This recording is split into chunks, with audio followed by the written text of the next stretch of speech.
नमस्कार, मैं doctor Ashiq Kumar, roots to roots के लाइव डिजिटल क्लास में आप सभी का हार्दिक स्वागत करता हूँ। Welcome you all dear my students, welcome you to the live digital class of Roots to Roots. Today we will discuss a very beautiful rag. The name of the rag is Khamaj. आज के इस class में हम एक बहुत सुंदर राग की चर्चा करेंगे, जिस राग का नाम है राग Khamaj.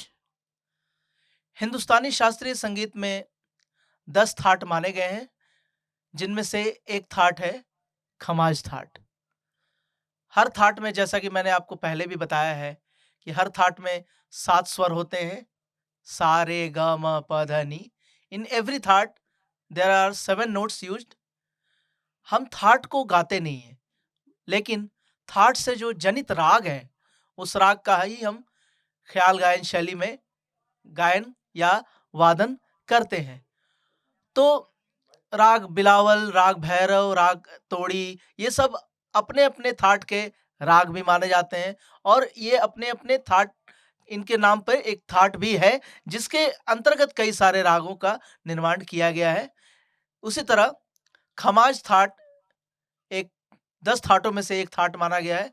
Khamaj thaat is one of the thaat in which there are 7 notes, sa re ग म प ध नि। In Khamaj thought, all swar are शुद्ध स्वर एक्सेप्ट नी। खमाज थाट की अगर बात करें तो निषाद इसमें कोमल है, तथा बाकी जो सारे स्वर हैं, सा रे ग म प ध, ये सारे स्वर शुद्ध होते हैं और निषाद कोमल होता है। तो खमाज थाट से ही जनित जो राग है, इसके अंतर्गत कई सारे राग आते हैं। खमाज थाट के बहुत सारे प्रकार हैं, और कई सारे और भी राग खमाज के अलावा हैं, जो खमाज थाट के अंतर्गत आते हैं, जिनमें कोमल निषाद का प्रयोग किया जाता है, तथा बाकी सारे स्वर शुद्ध होते हैं। लेकिन जो सबसे पहला राग है खमाज थाट का, राग खमाज, वो अपने खमाज थाट का आश्रय राग माना जाता है। खमाज राग is the ashraya raga of the thaat Khamaj.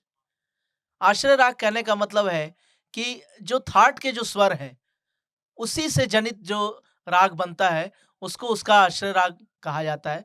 जैसे भैरव का आश्रय राग राग भैरव है। कल्याण थाट का आश्रय राग हम राग यमन को मानते हैं। तो उसी तरह खमाज थाट का जो आश्रय राग है, the ashraya raga of the thaat Khamaj is raga Khamaj. तो राग की अगर हम बात करेंगे तो हर राग का अपना एक ग्रामर होता है, उसकी एक व्याकरण होती है, उसके कुछ इंट्रोडक्शन होते हैं, उसके वादी संवादी थाट के, थाट कौन सा है, राग का जाति क्या है, तो इन सब के बारे में मैं आपको सबसे पहले बताता हूँ। तो राग खमाज में कुल स्वरों की संख्या है 7। इन raga Khamaj 7 notes are used. The 7 notes are सा रे ग म प ध नि। बट जब राग की हम बात करेंगे तो हर राग में आरोह अवरोह होंगे। थाट में सिर्फ थाट आरोहात्मक होता है, क्योंकि हम थाट को गाते नहीं है, उसको सिर्फ राग के क्लासिफिकेशन के लिए प्रयोग किया गया है, राग वर्गीकरण के लिए लाया गया। और वो उनका नाम मैं बताना चाहूंगा, पंडित विष्णु नारायण भातखंडे जी का ही योगदान है कि रागों को वर्गीकरण के लिए थाट राग वर्गीकरण पद्धति लाई गई, जिसमें से उन्होंने दक्षिण भारतीय में 72 मेलों में से 10 कॉम्बिनेशंस को लिया और 10 थाटों की स्थापना की, जिसके अंतर्गत सारे राग जो हमारे शास्त्रीय हिंदुस्तानी संगीत के राग हैं, उनको उस हर थाट के अंतर्गत कई सारे राग आते हैं। तो राग खमाज की जब हम बात करेंगे तो राग खमाज में के आरोह में जाते समय शुद्ध निषाद का प्रयोग करते हैं, और अवरोह में कोमल निषाद का प्रयोग करते हैं। In raga Khamaj both ni are used, shuddha ni and कोमल नी। इन आरोह we use शुद्ध नी, इन अवरोह we use कोमल नी। और जाते समय आरोह में हम ऋषभ को वर्जित मानते हैं, यानी सा के बाद हम सीधा गंधार पे जाते हैं, तो इसका आरोह बनता है सा ग म प ध नि सा। और आते समय हम सातों स्वरों का प्रयोग करते हैं, सा नी ध प म ग रे सा। बट लेकिन इसमें मैंने जैसा कि बताया कि सा ग म प ध नि सा आरोह में है तो जाते समय शुद्ध निषाद का प्रयोग होगा और वापस आते समय सा नि ध प म ग रे सा कोमल निषाद से ही आएंगे। तो देखिए मैं आपको सबसे पहले इसका आरोह अवरोह आपको एक बार हारमोनियम पे बजाता हूँ। मैं हारमोनियम पे सी शार्प स्केल जो हमारा मैंने जो सा लिया है, सुर है जो हमारा, जहाँ से हम आरोह अवरोह बजाएँगे, वो सी शार्प से मैं पहले आपको बताता हूँ। फिर कुछ अलग-अलग सुर से जैसे डी शार्प से, ए शार्प से, जी शार्प से भी मैं आपको इसके आरोह अवरोह बजा के दिखाता हूँ। और इसकी फिंगरिंग पे आप ध्यान देंगे कि बजाते समय कौन-सा फिंगर किस सुर पे रहेगा ताकि आपको हारमोनियम बजाने में आसानी हो। तो देखिए सबसे पहले सी शार्प से मैं इसका आरोह अवरोह बजा रहा हूँ। देखिए सा ग म प ध नि सा सा नि ध प म ग रे सा। फिर से देखिए सा ग म प ध नि सा सा नि ध प म ग रे सा। तो जैसा आप देख रहे हैं आरोह में मैं सा के बाद सीधा ग बजा रहा हूँ, क्योंकि राग का शास्त्र यही कहता है कि आरोह में ऋषभ वर्जित है और अवरोह में सारे सातों स्वरों का प्रयोग किया जाता है। तो सा पे मैंने इंडेक्स फिंगर रखा, this is thumb, this is index finger, middle finger, ring finger. तो देखिए थंब को हमने 1 माना है, this is index finger that is 2, middle finger is 3 and this is ring finger 4। तो 1 2 3 4 के फॉर्म में देखिए 2 3 सॉरी रे पे चूंकि रे प्रयोग नहीं होगा तो सा के बाद सीधा ग पे आएंगे हम। तो सा पे देखिए क्या रखा हमने 2 इंडेक्स फिंगर 2, फिर ग पे 1 थंब रखा, फिर म 2 3 4 म पे म प ध, ये तीनों ब्लैक जो है इस पे हमने 2 3 4 यानी इंडेक्स फिंगर, मिडिल फिंगर और रिंग फिंगर।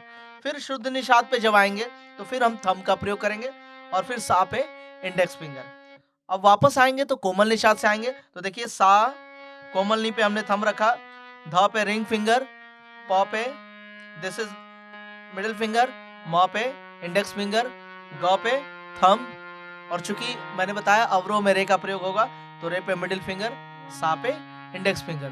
तो इसका आरोह अवरोह फिर से देखिए सा ग म प ध नि सा सा नि ध प म ग रे सा। तो सा ग म प ध नि सा सा नि ध प म ग रे सा। इसको आप अलग अलग लय में बजाएंगे तो फिंगर देखिए सा ग म प ध नि सा सा नि ध प म ग रे सा। ध्यान रहे जब भी जाते समय सा ग म प ध नि शुद्ध निषाद का प्रयोग करेंगे, सा पे जाएंगे।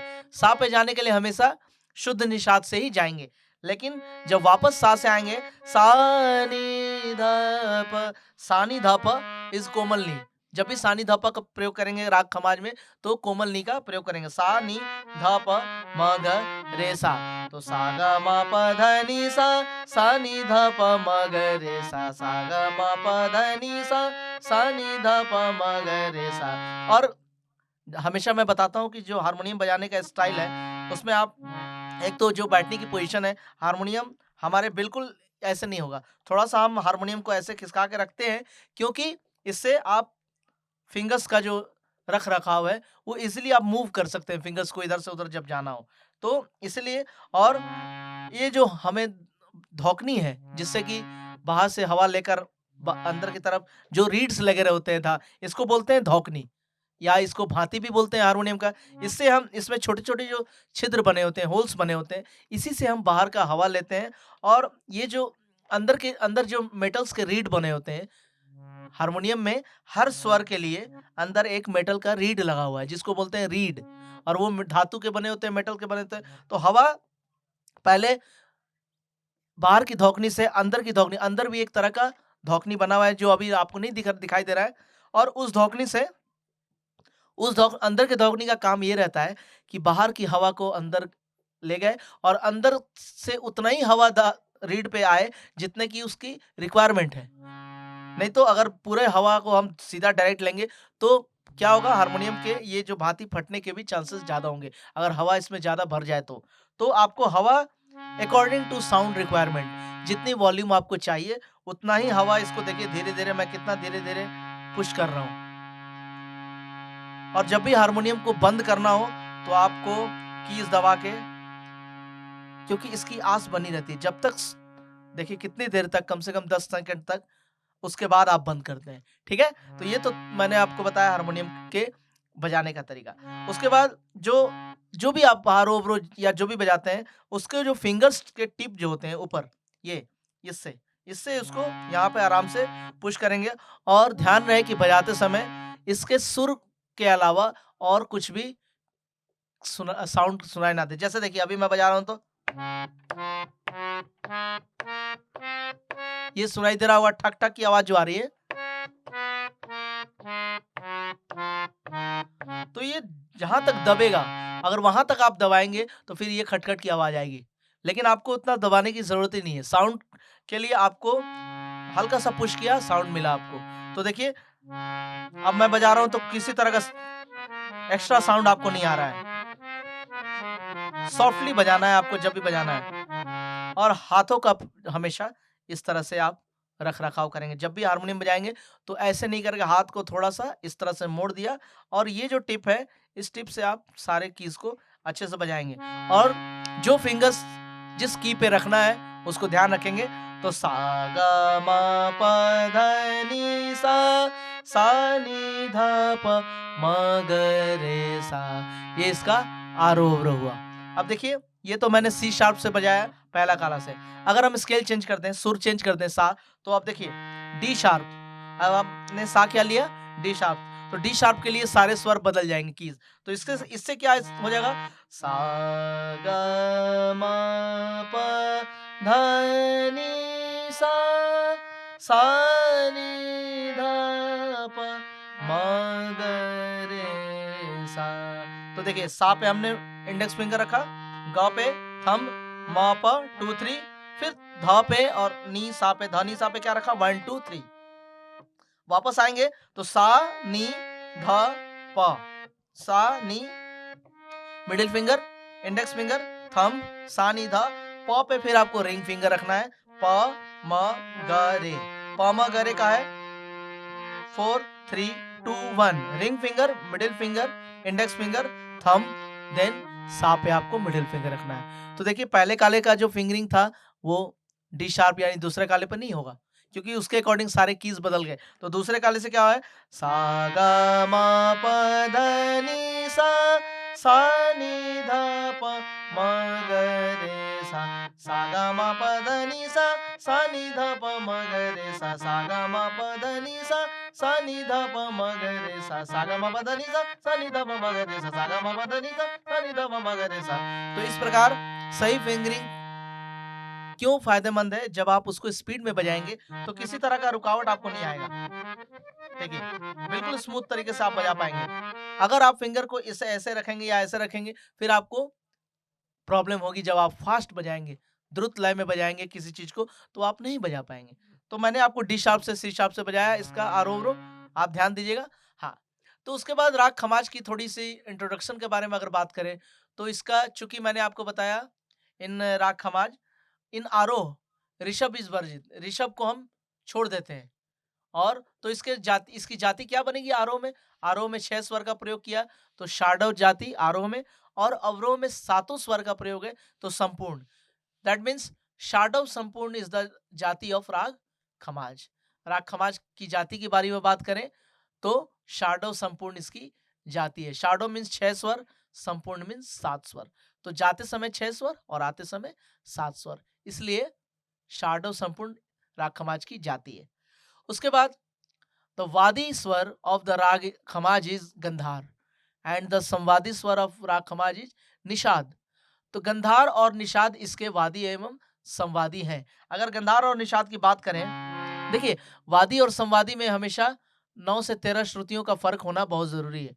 किसी राग का वादी सा है तो उसका संवादी या तो म होगा या प होगा। इसी तरह किसी राग का वादी रे है तो उसका संवादी या तो प या तो ध, क्योंकि उसमें एक संवाद का बनना बहुत ही अत्यंत आवश्यक है। हमारा जो शास्त्रीय संगीत है या किसी प्रकार का संगीत है, वो पूरी तरह से संवादों पे टिका हुआ है। जैसे हम लाइट म्यूजिक, सुगम संगीत की बात करते हैं, तो उसमें हम, या वेस्टर्न म्यूजिक की बात करते हैं, तो उसमें हम कॉर्ड्स की बात करते हैं। तो कॉर्ड्स बेसिकली क्या है? 3 स्वरों को एक साथ बजा रहे हैं या 4 स्वरों को एक साथ बजा रहे हैं, तो उसमें परस्पर एक संवाद बन रहा है। तो वादी संवादी में हमेशा 9 से 13 श्रुतियों का अंतर होना ज़रूरी है। तो राग खमाज की वादी संवादी है गंधार और निषाद। अब गंधार और निषाद में देखिए, गंधार और निषाद को एक साथ बजाएंगे अगर हम, तो ये सापा संवाद है। सापा संवाद करने का मतलब कि अगर गंधार को सा बनाए तो इसका जो निषाद है वो पंचम देता है। तो खमाज में सबसे ज्यादा हम गंधार और निषाद की बातें करेंगे। और चूंकि राग खमाज एक श्रृंगार प्रधान रस का राग है और इसमें एक तरह की चंचलता है। इसके राग के जो भाव होते हैं, ये चंचल प्रकृति का राग है। और इसकी खूबी ये है राग खमाज की कि ख्याल गायन शैली के अलावा ये उप शास्त्रीय संगीत और सुगम संगीत में ज्यादा प्रचलित है। चूंकि इसके जो भाव होते हैं, इसमें विलंबित लय का ख्याल नहीं गाया जाता है। इस क्यों नहीं गाया जाता है? क्योंकि इसमें एक तरह की चंचलता है। उस चंचलता के कारण इसके स्वरों में ज्यादातर हम सेमी क्लासिकल चीजें गाते हैं। जैसे सेमी क्लासिकल में हम ठुमरी बहुत गाते हैं। ठुमरी का ये बहुत ही सुंदर एक राग है। और भी कई राग हैं ठुमरी के, जैसे खमाज हो गया, काफी है, देश है। ये सब सारे राग हम ज्यादातर ख्याल से ज्यादा हम इसमें ठुमरिया गाते हैं, दादरा गाते हैं। ये सारी चीजें सेमी क्लासिकल। उसके बाद लाइट म्यूजिक में जैसे गजल, भजन, सूफी, ये सारी चीजें भी इसमें गाए जाते हैं। तो राग Khamaj is very common in semi classical music and light music. हाँ, शास्त्रीय हिंदुस्तानी संगीत में इसमें ज्यादा से ज्यादा एक मध्य लय का ख्याल हम गाते हैं, या द्रुत लय का ख्याल गाते हैं। विलंबित लय का ख्याल इसमें बहुत कम गाया जाता है। तो ये सारी बातें मैंने आपको एक राग खमाज का छोटा सा इंट्रोडक्शन दिया। मैंने आपको आरो अवरो बताया कि सागा मा पा धा नी सा इज आरो, सानी धा पा मगर ऐसा इज अवरो, विथ शुद्धनी इन आरो, कोमलनी इन अवरो। उसके बाद देखिए कुछ इसके अलंकार के पैटर्न्स हैं। आप हर क्लास में मैं आपको रागों के गत से पहले, जो बंदिश से पहले, कुछ अलंकार के पैटर्न बताता हूँ, तो इसमें भी पैटर्न बताएंगे। चूंकि इसका आरोह सागा मपा धनी सा है और आते समय सानी धापा मगर ऐसा है, तो इसके अलंकार के पैटर्न्स भी अकॉर्डिंग टू आरोह ही हमें बनाने हैं। तो जैसे देखिए, सागा मपा धनी सा, सानी धापा मगर ऐसा। अब दूसरा पैटर्न है सागा ग म प प ध ध नि नि सा, सा नि नि ध ध प प म ग ग रे सा। ये पैटर्न क्या है? 1 2 1 2, यानी हर स्वर को एक एक स्वर बढ़ रहे हैं और पिछले स्वर को छोड़ते जा रहे हैं। सा ग ग म प प ध ध नि सा, सा नि नि ध ध प प म ग ग रे सा। तो देन नेक्स्ट पैटर्न इज 1 2 3, 3 स्वरों का पैटर्न बजाएंगे। जस्ट लाइक हम बिलावल में बजाते हैं ना, सारे ग रे ग म प, उसी तरह। तो इसमें सारे गा ना बजा के सा ग म रे को हम छोड़ देंगे आरोह में। सा ग म प ध नि सा, सा नि ध प म ग रे सा। उसके बाद फिर 4 स्वर का सा ग म प ध नि सा, सा नि ध प म ग रे सा। फिर सा ग म प ध नि सा। अब देखिए ग म प ध नि, ये भी ले सकते हैं। सा ग म प ध नि सा, सा नि ध प म ग रे सा। ध्यान रहे, हर पैटर्न के आरोह में शुद्ध निषाद का प्रयोग है और हर पैटर्न का जो अवरोह होगा हर अलंकार के पैटर्न का, उसमें कोमल निषाद का प्रयोग होगा। फिर से देखिए, सा गा मा प ध गा मा प ध नी मा प ध नी सा नी ध प म नी ध प म ग ध प म ग रे प म ग रे सा। उसके बाद है नी तक जाएंगे, सा गा मा प ध नी गा मा प ध नी सा नी ध प म ग नी ध प म ग रे। चूंकि आरोह में 6 स्वर थे और अवरोह में 7 स्वर थे, तो पैटर्न में चेंजेस आएंगे, क्योंकि आरोह अवरोह इसका अलग अलग है। जिनके आरोह अवरोह सिमिलर होते हैं, उसके पैटर्न जो जैसा आरोह जा रहा है सिमिलरली अवरोह भी वैसा ही आएगा। लेकिन राग खमाज में हम जाते समय रे का प्रयोग नहीं कर रहे हैं और आते समय कोमल निषाद के साथ रे का भी प्रयोग कर रहे हैं। तो चूंकि सा गा मा प ध नी गा मा प ध नी सा, दो बार में चले गए सा पे, लेकिन आते समय 3 बार लगेगा। सा नी ध प म ग नी ध प म ग रे, चूंकि रे आ गया तो 3 हो गया, ध प म ग रे सा। उसके बाद सा गा मा प ध नी सा नी ध प म ग रे सा। और इसका जो सपाट है, सा गा मा प ध नी सा नी ध प म ग रे सा, बिना रुके आपको प्रैक्टिस करनी है। सा गा मा प ध नी सा नी ध प म ग रे सा गा मा प ध नी सा रे सा नी ध प म ग रे सा। अगर रे पे गए तो रे के बाद हमें रे का अवरोहात्मक प्रयोग कहने का मतलब ये है कि अगर आप सा के बाद रे लगा रहे हो तो रे के बाद ग नहीं लगा सकते, रे के बाद आपको फिर से सा पर ही आना पड़ेगा। तो अगर मैं ये बजा रहा हूँ सा गा मा पा धा नी सा रे सा नी ध प म ग रे सा, तो सारे ग नहीं ले सकते, सारे सा नी ध प ले सकते हैं। तो सा गा मा पा धा नी सा रे सा नी ध प म ग रे सा।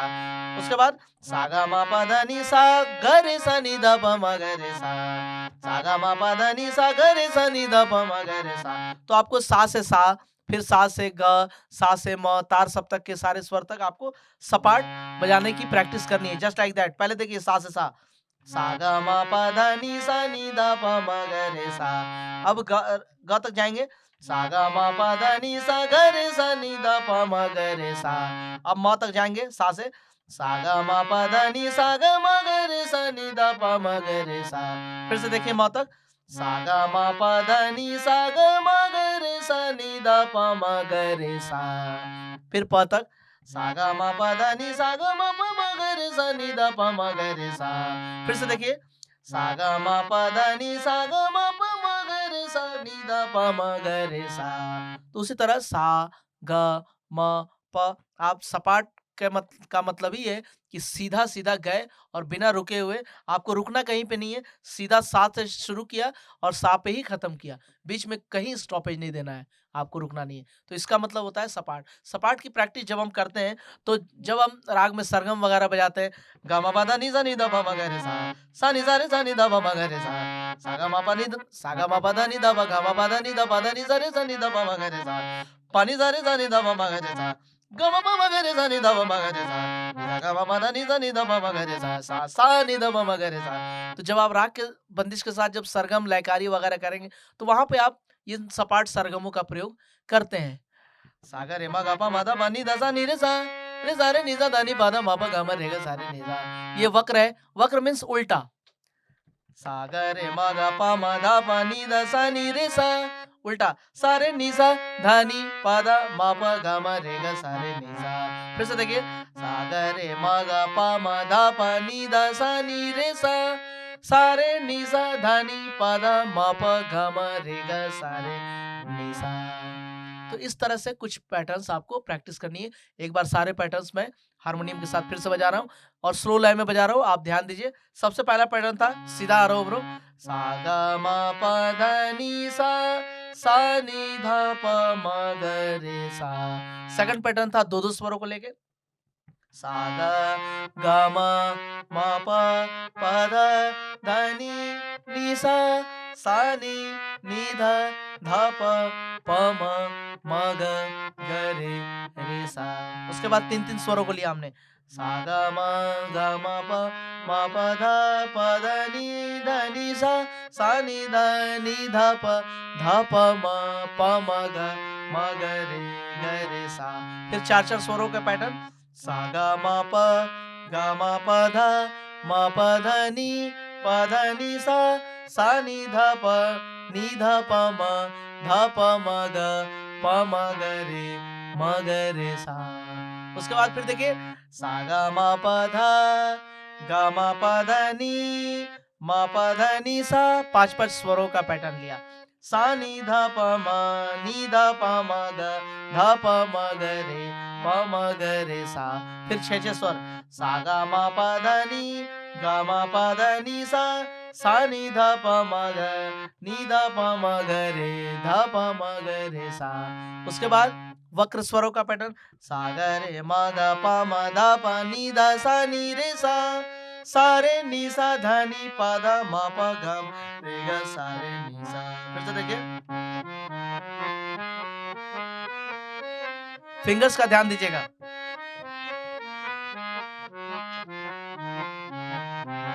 तो किस तरह से मैं फिंगर्स को स्विच कर रहा हूं, आप फिर से देखिए। तो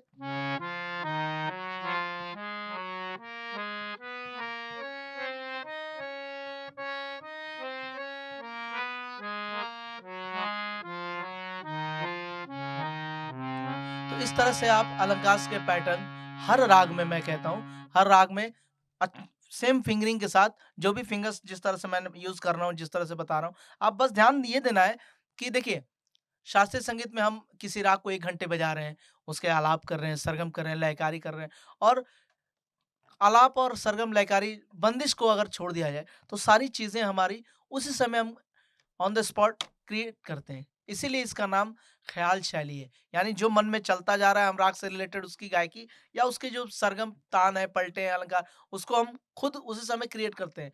तो जो चीज हम खुद एट ए टाइम बजाते समय क्रिएट कर रहे हैं, सबकी फिंगर्स को याद रखना नामुमकिन है। क्योंकि हमें नहीं पता कि हम गा मा पा धा नी धा के बाद क्या लेने वाले हैं। उसी समय हम सोचेंगे गा मा पा धा नी धा के बाद ही। तो हर फिंगर्स, हर चीजों का, हर पलटे का, हर आलाप का, हर सरगम तान के फिंगर्स याद रखना संभव नहीं है। इसलिए आपको बार-बार प्रैक्टिस करने से एक, और हाँ, बस ध्यान ये देना है कि ये जो हमारे फिंगर्स हैं, इसे ऐसे और ऐसे का प्रयोग ना हो। जाते समय 1 2, चूँकि फिंगर्स का आरोह-अवरोह क्या है? देखिए 1 2 3 4 5, 5 4 3 2 1। तो हारमोनियम बजाते समय 1 2 3 4 5, 5 4 3 2 1, इस तरह से ही हाथ जाने चाहिए।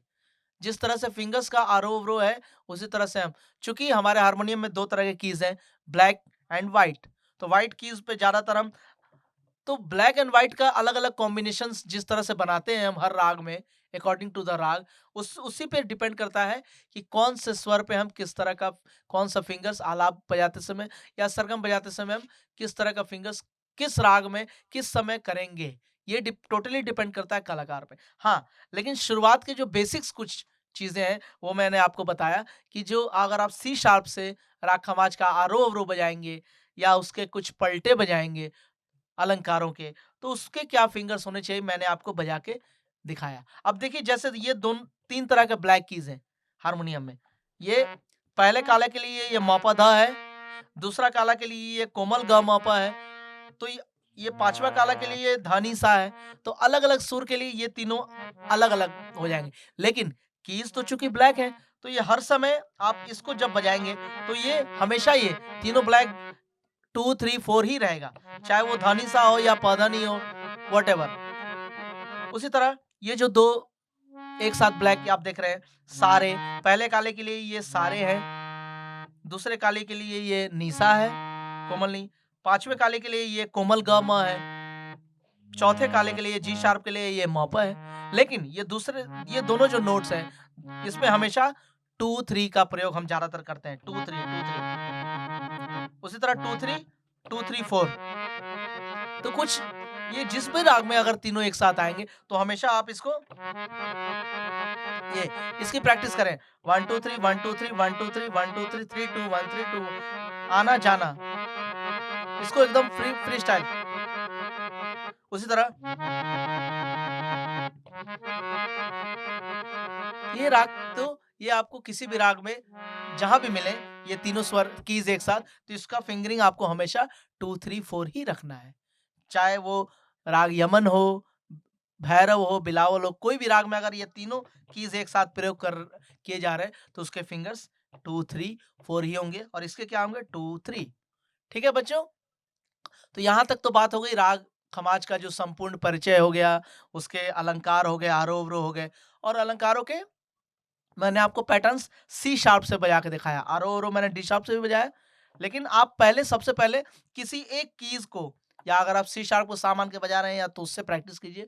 जब पूरी तरह से सी शार्प पे आपका फिंगर्स बैठ जाए फिर आप दूसरे कीज से ट्राई कर सकते हैं। राग खमाज का की जो छोटी सी एक बंदिश है, जिसको बंदिश कहते हैं, एक कंपोजिशन जिसको कहते हैं इंग्लिश में, हिंदी में इसको बंदिश कहते हैं संगीत की भाषा में। अगर वोकल की बात करें तो बंदिश, आप ये नहीं कहते हैं कि हम गाना गा रहे हैं, हम राग की एक बंदिश गा रहे हैं, छोटा ख्याल गा रहे हैं। छोटा ख्याल कहने का मतलब कि वैसा ख्याल जो कि जिसकी लय बहुत विलंबित नहीं हो, बहुत द्रुत भी नहीं हो, मध्य लय या द्रुत लय की भी ख्याल को भी हम छोटा ख्याल बोलते हैं।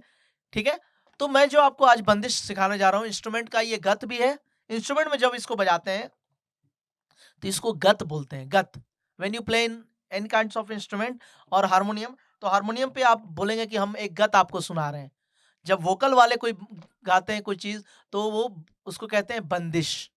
बंदिश को एक ताल में हम बांध के गाते हैं। बंदिश का मतलब ही है बंधा हुआ, बंधा हुआ। एक उसको नोटेशन देते हैं, उसको कुछ स्वर समूह का जो सुंदर तरीके से प्रयोग, उसको एक लय में, एक आवर्तन में, ताल के मात्राओं में बांध के एक कॉम्पोजिशन जो तैयार की जाती है, उसी को हम इंस्ट्रूमेंट में गत बोलते हैं और वोकल में बंदिश बोलते हैं। तो जो मैं गत आपको बताने जा रहा हूं वो गत 3 ताल में है। तबले पे 3 ताल आपको सभी को, बच्चों को पता होगा, फिर भी मैं आपको एक बार 3 ताल के विषय में बताऊं। 3 ताल 16 मात्रा का ताल है। इसमें टोटल 16 बीट्स होते हैं। इस 16 मात्रा को हमने 4 विभाग में बांटा और 4 अलग-अलग विभाग जो है, 4-4 मात्रा के 4 विभाग है।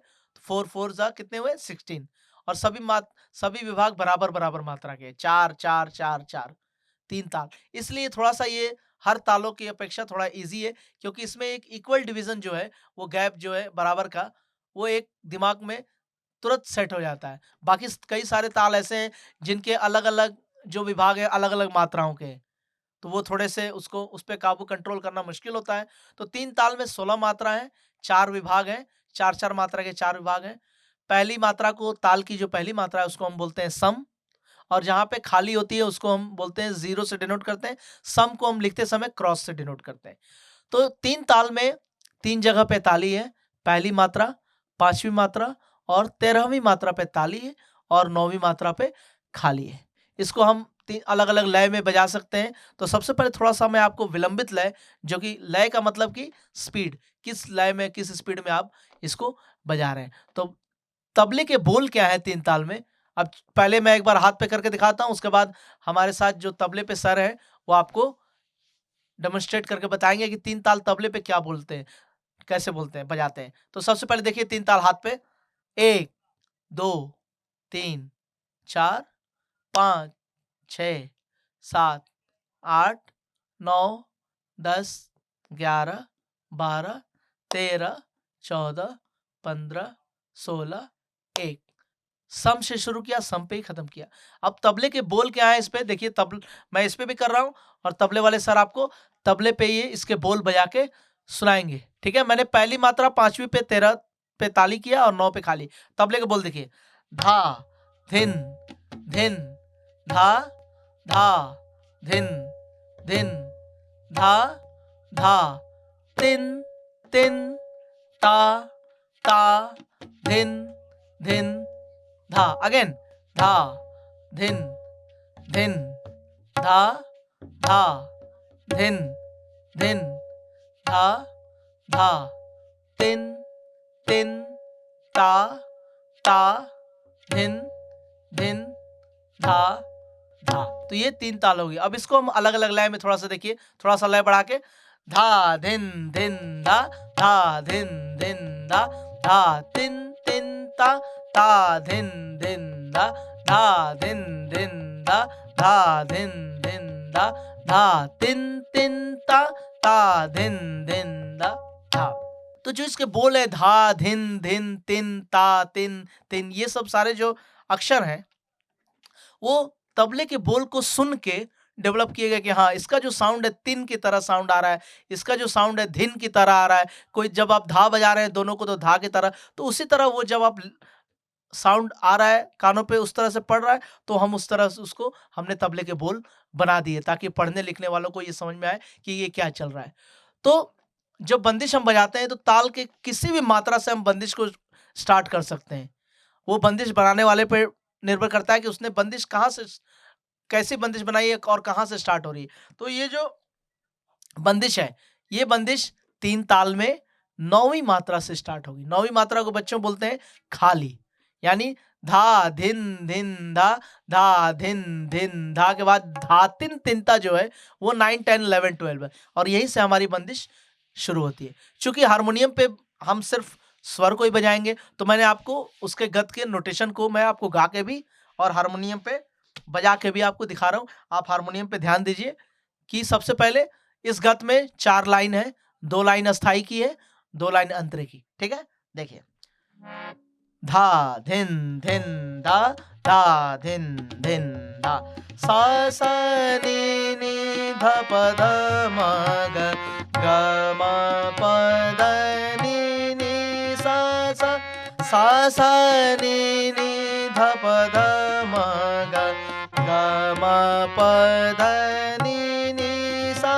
सा, नी सा ग म ग रे ग रे नी सा, नी नी सा रे नी सा नी दा, नी सा ग म ग रे ग रे नी सा, नी नी सा रे नी सा नी दा, सा सा नी नी ध प ध म ग, ग म प ध नी नी सा सा, सा सा नी नी ध प ध म ग, ग म प ध नी नी सा सा, नी सा ग म ग रे ग रे नी सा, नी नी सा रे नी सा नी दा, नी सा ग म ग रे ग रे नी सा, नी नी सा रे नी सा नी दा, सा सा नी नी ध प ध म ग, ग म प ध नी नी सा सा।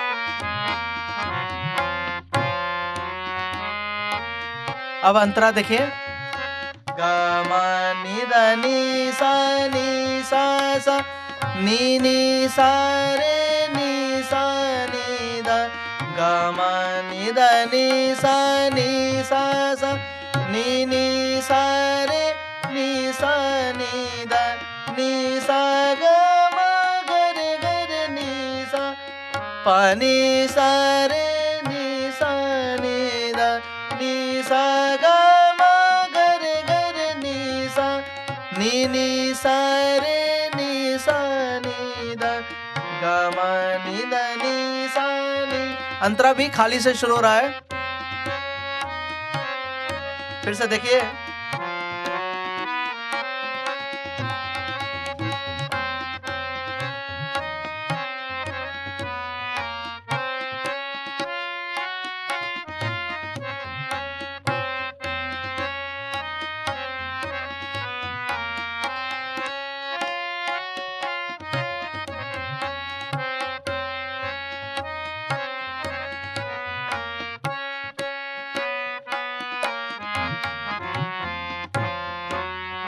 अब थोड़ा सा लय बढ़ा के देखिए,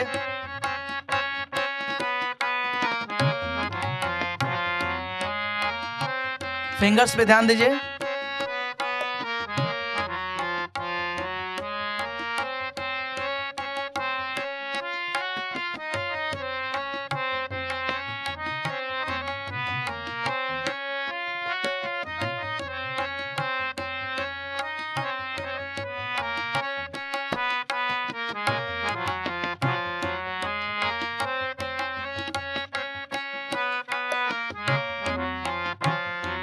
अंतरा,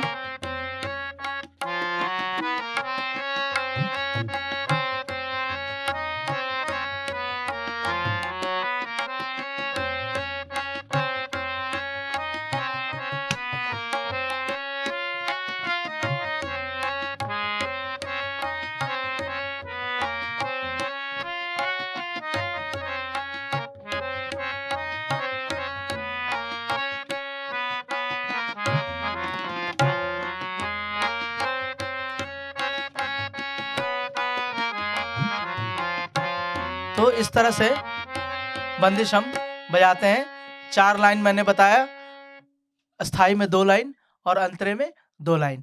इसकी जो शुरुआत है हम खाली से करते हैं। खाली से खाली ये चल रहा है। इसका जो आवर्तन बंदिश का है, पहली लाइन खाली से शुरू हुई, 8वीं मात्रा पे हुई, फिर दूसरी लाइन खाली 9वीं मात्रा से शुरू की हमने, 8वीं पे गिरी, फिर इसका जो अंतरा है वो भी 9वीं मात्रा से हमने स्टार्ट किया, फिर पहली लाइन उसकी 9 to 8, फिर 9 to 8, फिर 9वीं मात्रा से। देखिए अब मैं स्लो थोड़ा सा आपको गौर कीजिएगा, जो इसका जो रख रखाव है फिंगर्स का बंदिश जब बजाते समय, तो मैं थोड़ा सा फिंगर्स आपको बता दूं एक बार स्लो मोशन में। देखिए सा सा नी नी ध प ध म ग। सा पे क्या रखा हमने, सा सा मिडिल फिंगर, नी नी थम, ध प ध म ग। ध प, चूंकि मैंने आपको पहले बताया था कि ध प म पे ज्यादातर ये रहेगा, तो ध प ध म ग। फिर से देखिए ध प ध म ग। उसके बाद है ग म प ध नी नी सा सा। 1 2 3 4, 1 1 2 2। फिर से देखिए 2 2 1 1 4 3 4 3 4 2 1 1 2 3 4 1 1 2 2। ये पहली लाइन की फिंगरिंग हुई। दूसरी लाइन है नीसा ग म। नीसा ग म जब बजाएंगे तो बजेगा 1 2 1 3।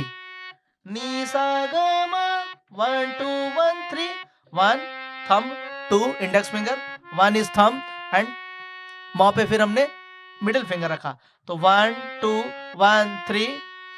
गरे गरे, तो गरे गरे पे आप रखेंगे 1 3 1 3 1 2, 1 3 1 3 1 2, यानी 1 2 1 3 1 2 1 3 1 3 1 2। उसके बाद नी नी सा रे नी सा नी ध, 1 1 2 3 1 2 1 2 1 1 thumb, index finger, middle finger, नी नी सा रे नी सा नी ध, नी सा नी ध पे 1 2 1 2। ठीक है, फिर से देखिए सा सा नी नी ध प ध म ग, ग म प ध नी नी सा सा। और फिंगर्स को जस्ट लाइक आपको हमेशा जब भी बजाना हो तो इस तरीके से सा, जब कभी बजाएंगे तो ऐसे बजाने का नुकसान क्या है कि हो सकता है कि ये आपका नीचे की तरफ टच कर जाए दूसरे कीज, जो वाइट कीज है, इसलिए इसको थोड़ा सा हम उठा के ऐसे रखते हैं ताकि आसपास के कीज पे टच ना हो, इसका ध्यान रखना होता है। इसलिए सा सा नी नी ध प ध म ग, ग म प ध नी नी सा सा। सेकंड लाइन नी सा ग म गरे गरे नी सा, नी नी सा रे नी सा नी ध। तो ये दोनों लाइन हो गया। अब अंतरा देखिए ग म नी ध नी सा सा। देखिए दोनों निषाद है इसमें, ग म नी ध, ये कोमल नी है, ग म नी ध नी, फिर ये शुद्ध नी आ गया, सा नी सा, ये पहली लाइन हो गई अंतर की। तो क्या इस रखा है इसमें हमने 1 2 1 2 1 1 2 1 2 1, ग म नी ध नी सा 3 1 3 3। पूरा देखिए 1 2 1 2 1 2 1 2 2 या 3 1 3 3, दोनों में से कोई रख सकते हैं। 1 2 1 2 1 2 1 2 2, ग म नी ध नी सा।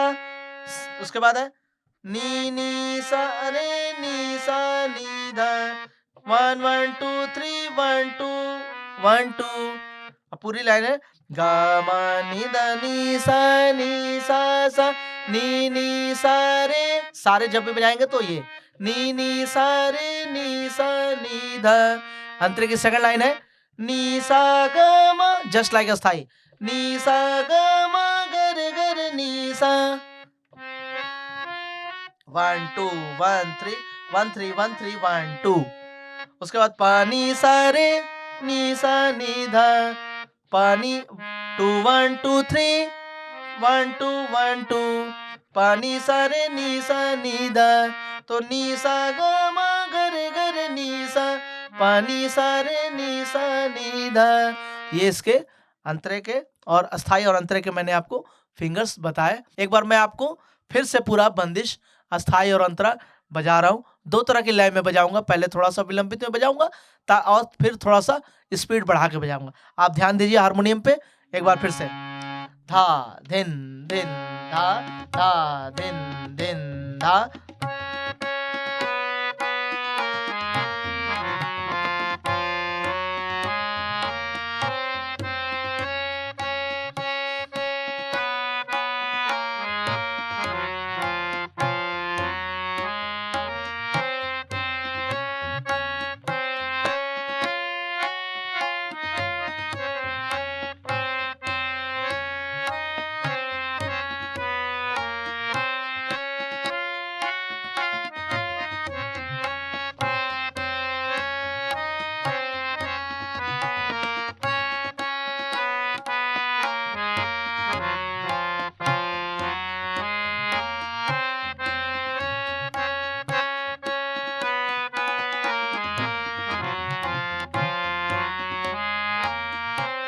अंतरा देखिए,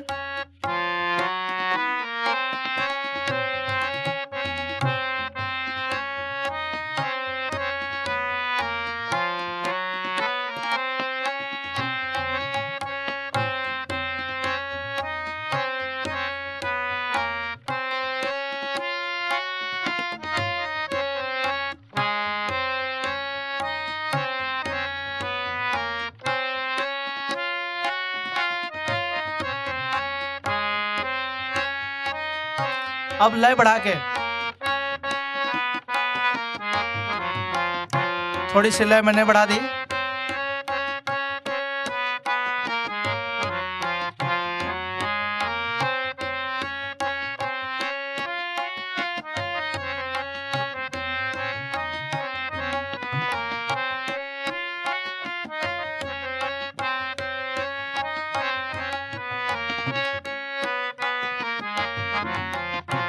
ये स्थाई थी अंतरा।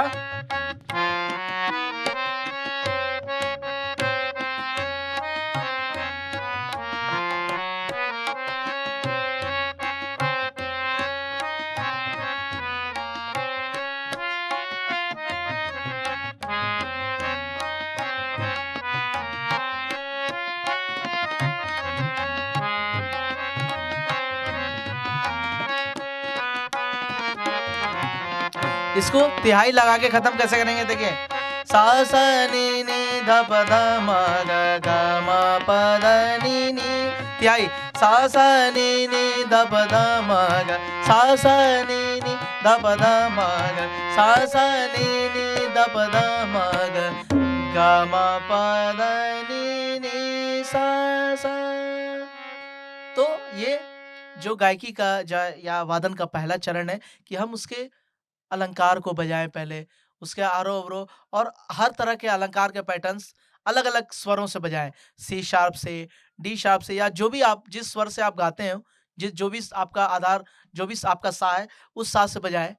और हर की से बजाने की प्रैक्टिस करनी आपको चाहिए, क्योंकि जब हम उपशास्त्रीय संगीत और सुगम संगीत की बात करते हैं तो हर गाने, अब सुगम संगीत में अगर भजन, गजल, सूफी की बात करते हैं तो अलग अलग सुर से अलग अलग गाने हो सकते हैं। तो अगर आपको पर्टिकुलर एक की से अगर बजाने की आदत है तो आप हर तरह के गाने नहीं बजा पाएंगे। आपको दूसरे काले से भी बजाना है, तीसरा काला, चौथा काला, जिसको हम C sharp, D sharp, G sharp, F sharp, A sharp, जो भी इसके नाम है, ये सारे हर की से आपको बजाने की आदत डालनी है। आज का जो राग खमाज था, जो ख्याल शैली के साथ साथ उपशास्त्रीय संगीत में भी, अब नेक्स्ट क्लास में मैं आपको इस पे भी चर्चा करूंगा कि ख्याल के अलावा ये ठुमरी में इसको किस तरह से इसका गाना बजाना किया जाता है और उसका हिसाब किताब क्या है, उसमें किस तरह से भाव पैदा करने के लिए हारमोनियम से किस तरह से भाव पैदा किया जा सकता है, क्योंकि हारमोनियम में कोई शब्द नहीं होता, इंस्ट्रूमेंट जब हम बजाते हैं, हम जब गाना गाते हैं तो हमारे पास शब्द हैं, लेकिन जब कोई इंस्ट्रूमेंट प्ले करते हैं तो आपको स्वरों के हिसाब से ही वो उसके शुरू में इस तरह से आपको बजाना है कि उसमें एक अलग तरह का फ़ील आए, इमोशंस आपको डेवलप क्रिएट करना पड़ता है through the in the instrument through the fingers. आपको फिंगर्स के रख-रखाव किस तरह होने चाहिए, ख़याल शैली में किस तरह होने चाहिए, ठुमरी में किस तरह होना चाहिए, सुगम संगीत में किस तरह होना चाहिए, इसकी चर्चा भी हम अगली क्लास में करेंगे। तो आज की कक्षा में हमने राग खमाज की चर्चा की, इसके इंट्रोडक्शन के बारे में संपूर्ण परिचय बताया आपको, इसके अलंकार के पैटर्न्स बताए, आरोह-अवरोह के बारे में बताया, उसकी फिंगरिंग बताई अलग-अलग सुर से। उसके बाद अंत में हमने एक 3 ताल में छोटी-सी एक 4 लाइन की बंदिश गत भी की। तो बच्चों आज की क्लास को हम यहीं पर ओवर करते हैं। Thank you so much. Bye-bye बच्चों।